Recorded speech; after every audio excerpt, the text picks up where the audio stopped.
ವಿತ್ತ ಸಚಿವರ ಹೆಸರಿನಲ್ಲಿ ಕೋಟಿ ಕೋಟಿ ವಂಚನೆ ಮಾಡಿದ ಪ್ರಕರಣದ ಬೆನ್ನು ಬಿದ್ದಿರುವಂತಹ ಪೊಲೀಸರು ತನಿಖೆಯ ಆಳಕ್ಕಿಳಿದಿದ್ದಾರೆ. ವಂಚಕಿ ಪವಿತ್ರ ಅಂಡ್ ಗ್ಯಾಂಗ್ಗಾಗಿ ತೀವ್ರ ಹುಡುಕಾಟವನ್ನು ನಡೆಸ್ತಾ ಇದ್ದಾರೆ. ಹಾಗಾದ್ರೆ ಈ ವಂಚನೆ ಪ್ರಕರಣಕ್ಕೆ ಸಂಬಂಧಪಟ್ಟಂತೆ ಪೊಲೀಸರ ತನಿಖೆ ಎಲ್ಲಿಗೆ ಬಂದಿದೆ? ವಂಚಕರು ಲಾಕ್ ಆದ್ರ ಹೇಗೆ? ಬನ್ನಿ ಅದನ್ನೇ ನೋಡ್ಕೊಂಡು ಬರೋಣ. ಸಬ್ಸಿಡಿ ಸಾಲ ಕೊಡಿಸುವುದಾಗಿ ಕೋಟಿ ಕೋಟಿ ವಂಚನೆ. ಹೊಸೂರು ಮೂಲದ ಪವಿತ್ರ ಅಂಡ್ ಗ್ಯಾಂಗ್ ಬಂಧನಕ್ಕೆ ಖಾಕಿ ತಲಾಶ್.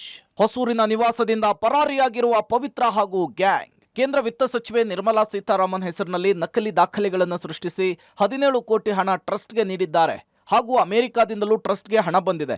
ಅದನ್ನ ಸಬ್ಸಿಡಿ ಮೂಲಕ ಸಾಲ ಕೊಡಿಸ್ತೇವೆ ಅಂತ ಹೇಳಿ ಬೆಂಗಳೂರು ಹೊರವಲಯದ ಆನೇಕಲ್ನ ಅತ್ತಿಬೆಲೆ, ಚಂದಾಪುರ, ಸರ್ಜಾಪುರ ಹಾಗೂ ಹೊಸಕೋಟೆ, ಬೊಮ್ಮನಹಳ್ಳಿ ಭಾಗದಲ್ಲಿ ಅಮಾಯಕ ಮಹಿಳೆಯರನ್ನ ನಂಬಿಸಿದ್ರು. ಅಮಾಯಕರಿಂದ ಕೋಟಿ ಕೋಟಿ ಹಣವನ್ನ ವಂಚನೆ ಮಾಡಿರುವ ಆರೋಪದ ಹಿನ್ನೆಲೆಯಲ್ಲಿ ಅತ್ತಿಬೆಲೆ ಹಾಗೂ ಸೂರ್ಯನಗರ ಪೊಲೀಸ್ ಠಾಣೆಯಲ್ಲಿ ಹಣವನ್ನ ಕಳೆದುಕೊಂಡವರು ದೂರು ಕೊಟ್ಟಿದ್ದಾರೆ. ಆರೋಪಿ ಪವಿತ್ರ ಹಾಗೂ ಗ್ಯಾಂಗ್ ಬಂಧನಕ್ಕೆ ಅತ್ತಿಬೆಲೆ ಇನ್ಸ್ಪೆಕ್ಟರ್ ರಾಘವ್ ಗೌಡ ಹಾಗೂ ತಂಡ ಬಲೆ ಬೀಸಿದೆ. ಹೊಸೂರಿನಲ್ಲಿರುವಂತಹ ಮನೆ ಬಾಗಿಲು ಹಾಕಿ ಎಸ್ಕೇಪ್ ಆಗಿರುವ ಪವಿತ್ರ ಮೊಬೈಲ್ ಟವರ್ ಲೊಕೇಶನ್ ಕಲೆ ಹಾಕಿ ಬಂಧಿಸಲು ಕ್ರೈಂ ಪೊಲೀಸರ ತಂಡ ತೆರಳಿದೆ. ಸುಮಾರು ಸರ್ 1,60,00,000 ನಮ್ದು ಎಲ್ಲಾರ್ದು ಸೇರಿ ದುಡ್ಡು ಅಕೌಂಟ್ ತಗೊಂಡು ಹೋಗಿದ್ದಾಳೆ. ಇವಾಗ 45 ದಿನ ನೋಡಿದ್ರಿ, ಆಮೇಲೆ ಬಂದಿಲ್ಲ ದುಡ್ಡು. ಕಂಪ್ಲೇಂಟ್ ಇಲ್ಲೇ ಸರ್ ಕೊಟ್ಟಿರೋದು. ಅವಾಗ ನಮ್ಮನ್ನ ಚದರ್ಸ್ಬಿಟ್ಲು, ನಮ್ ಗ್ಯಾಂಗ್ ಪೂರ್ತಿ ಚದರ್ಸ್ಬಿಟ್ಲು ಅವಳು. 5 ಲಕ್ಷ ಅಂತ ನನ್ಗೆ ಹೇಳಿದ್ಲು ಲೋನು.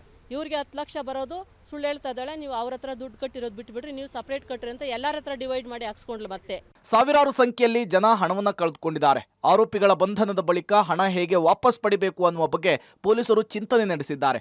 10 ಲಕ್ಷ ಸಾಲ ಕೊಟ್ರೆ 5 ಲಕ್ಷ ಹಣ ವಾಪಸ್ ಕಟ್ಟಬೇಕು, ಉಳಿದ 5 ಲಕ್ಷ ಹಣ ಸಬ್ಸಿಡಿ ಅಂತ ಹೇಳಿ ಎಷ್ಟು ಜನಕ್ಕೆ ಮೋಸ ಮಾಡಿದ್ದಾರೆ ಅನ್ನುವ ಬಗ್ಗೆ ಪೊಲೀಸರು ಕಲೆ ಹಾಕ್ತಾ ಇದ್ದಾರೆ. ಈಗಾಗಲೇ ಪೊಲೀಸ್ ಅಧಿಕಾರಿಗಳ ಮಾರ್ಗದರ್ಶನದಲ್ಲಿ ಅತ್ತಿಬೆಲೆ ಪೊಲೀಸರು ಆರೋಪಿಗಳಿಗಾಗಿ ಹುಡುಕಾಟವನ್ನು ಮುಂದುವರೆಸಿದ್ದಾರೆ. ಕೇಂದ್ರ ಸಚಿವೆಯ ಹೆಸರಲ್ಲೂ ನಕಲಿ ದಾಖಲೆಯನ್ನು ಸೃಷ್ಟಿಸಿ ಪತ್ರಗಳನ್ನು ರೆಡಿ ಮಾಡಿ ಅಮಾಯಕರಿಗೆ ಕೋಟಿ ಕೋಟಿ ವಂಚನೆ ಮಾಡಿದ್ದಾರೆ. ವಂಚಕಿಯ ಬಂಧನದ ಬಳಿಕವಾದರೂ ಮೋಸ ಹೋಗಿರುವ ಹಣವನ್ನು ಪೊಲೀಸರು ಕೊಡಿಸುವಂತಹ ಕೆಲಸ ಮಾಡಬೇಕಿದೆ. ಅಂಬರೀಶ್ ಮಂಜು, ಪಬ್ಲಿಕ್ ಟಿವಿ, ಆನೇಕಲ್.